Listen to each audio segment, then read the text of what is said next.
ஆஹா Shankar Jai Jaishankar subscribe பண்ணுங்க. ஸ்ரீ மகா பெரியவா திருவடிகள் சரணம். ஹரஹர சங்கர ஜெய ஜெயசங்கர. வீட்டில் ஒரே ஒரு செடி, இந்த செடியை வளர்த்தாலே போதும், உங்களுக்கு இருக்கக்கூடிய கண் திருஷ்டி எல்லாமே நீங்கிரும்.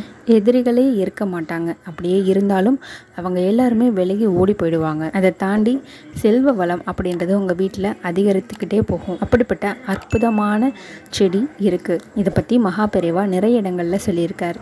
பொதுவாகவே சிகப்பு நிறம் அப்படின்றது ரொம்ப ரொம்ப பவர்ஃபுல் நிறம், ரொம்ப சக்தி வாய்ந்த நிறமாக கருதப்படுது.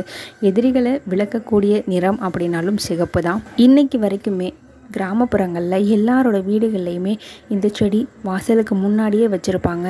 உங்கள் வீட்டுக்கு வரவங்க யாராக இருந்தாலும் சரி, இந்த செடியை பார்த்துட்டு தான் உள்ளே வருவாங்க. அப்படி அவங்க பார்க்கும்போது உங்கள் மேலே அவங்க கண் திருஷ்டி வச்சுருந்தாலும் அது எல்லாத்தையுமே இந்த செடி வாங்கிக்கும். அப்படிப்பட்ட செடி என்ன தெரியுமா? செம்பருத்தி செடி. அதுலேயும் சிகப்பு நிற செம்பருத்தி தான் வைக்கணும். செம்பருத்தி பூ செடியில் குறைந்தபட்சம் 3 இல்லைன்னா 4 பூவாவது விட்டுட்டு மீதி இருக்கக்கூடிய பூக்களை தான் நீங்கள் பறித்து மாலையாக கட்டி கடவுளுக்கு படைக்கணும்.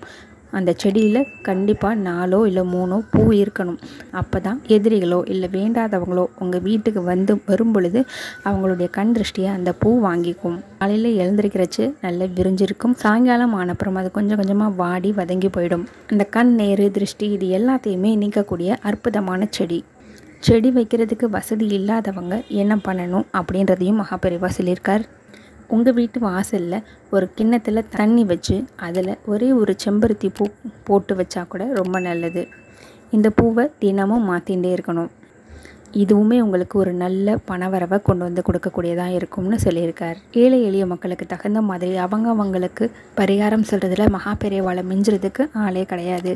மகாபெரியவாளோட அனுக்கிரகம் நம்ம எல்லாருக்கும் கிடைக்கணும்னு நான் க்ஷணமும் பிரார்த்தனை பண்ணிக்கிறேன். ஹரஹர சங்கர ஜெய ஜெயசங்கர.